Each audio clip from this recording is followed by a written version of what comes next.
یا اس مجلس کے اندر جو نہایت مبارک مجلس ہے، اس کے اندر ہم تذکرہ کریں گے ان نیک اعمال کا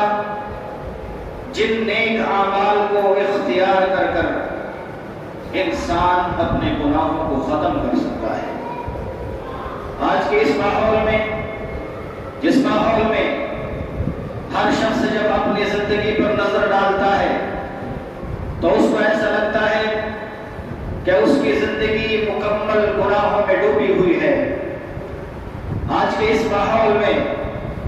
جس ماحول میں انسان صبح کرتا ہے تو اس کی صبح گناہوں میں ہوتی ہے، شام کرتا ہے گناہ کرتے کرتے سو جاتا ہے۔ اس ماحول کے اندر ہمیں یہ جاننے کی ضرورت ہے کہ ہم اپنی گناہوں سے عبارت اس زندگی کو اور گناہوں کی غلاظت میں اور گندگیوں میں لت پت اس جسم کو نیکیوں سے کیسے پاک کر سکتے ہیں، کیسے ہم اس جہنم کے مستحق جسم کو، اس وجود کو کس طرح سے جنت کے لائق بنا سکتے ہیں۔ اس جسم کو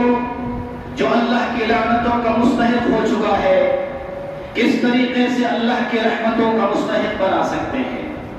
کس طریقے سے ہم اپنے گناہوں کے سیاہ دفتروں کو سفید کر سکتے ہیں،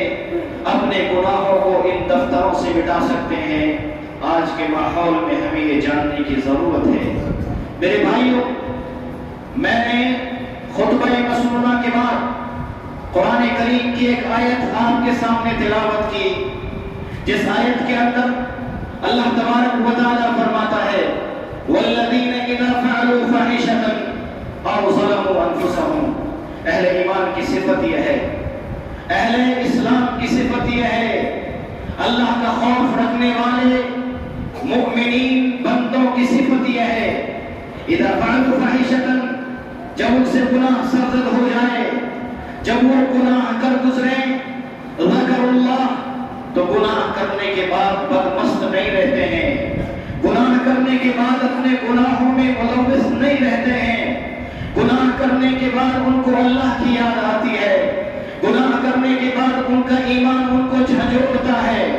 ان کا ایمان، ان کا نفس ان کو ملامت کرتا ہے۔ ذکر اللہ، وہ اللہ کو یاد کرتے ہیں، اللہ کی یاد آتی ہے ان کو،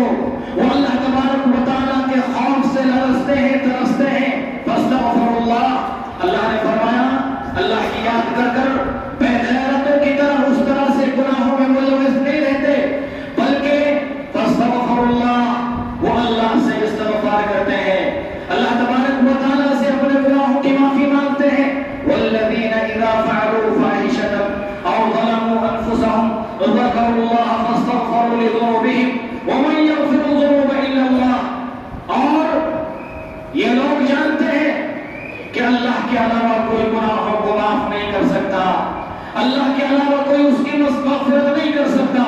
وَلَمْ يُصِرُّوا عَلَى مَا فَعَلُوا وَهُمْ يَعْلَمُونَ، اور ان کی ایک صفت یہ ہے کہ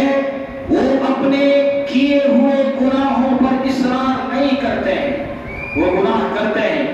اپنے نفس کے تقاضے کے چلتے، وہ گناہ کرتے ہیں اپنی شہوتوں کے چلتے، وہ گناہ کرتے ہیں شیطان کے بہکاوے میں آ کر، لیکن اپنے گناہوں پر اصرار نہیں کرتے، ان کے گناہ ہمیشہ ہمیشہ نہیں رہتے، گناہ سرزد ہونے کے فوراً بعد وہ اللہ کی طرف رجوع کرتے ہیں۔ میرے بھائیوں، قرآن کی اس آیت میں اللہ تبارک و تعالیٰ نے یہ بتلایا کہ اہل ایمان کی صفت یہ ہے کہ وہ جب گناہ ہو جاتے ہیں تو استغفار کرتے ہیں، اور وہ جانتے ہیں کہ اللہ تبارک و تعالیٰ کے علاوہ کوئی گناہوں کو معاف کرنے والا نہیں ہے۔ اس لیے اگر ہم اپنے گناہوں بھری زندگی کو ختم کرنا چاہتے ہیں، اللہ کی رضا حاصل کرنا چاہتے ہیں، اپنے گناہوں کو مٹانا چاہتے ہیں اور مرنے سے پہلے جنت کے مستحق بننا چاہتے ہیں، اللہ تبارک و تعالیٰ کی رحمت کی امید لگاتے ہیں، تو میرے بھائیوں استغفار کا دامن تھامنا پڑے گا۔ ان مسجدوں میں آ کر اللہ کے سامنے